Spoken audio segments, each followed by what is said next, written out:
تمہارے گھر کی عورتوں کو جب بھیجو کسی لڑکی کو دیکھنے کے لیے سکھا کر کے بھیجو.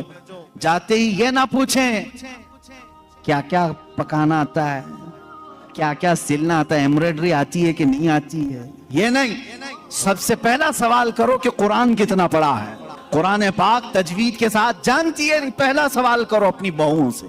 ان ساسوں کے لیے میں کہہ رہا ہوں, پہلی چیز اس کا دین پوچھو, اور اس کے بعد میرے عزیزو اس خاتون سے یہ پوچھو کہ اہل سنت و جماعت سے کیا تعلق ہے. عورتوں کی طرف سے مرد کے گھر جائیں تو بھی یہ سوال ہو کہ اس کے گھر میں دین مصطفیٰ کتنا ہے, عشق مصطفیٰ کتنا ہے. یہ سب سے پہلی چیز.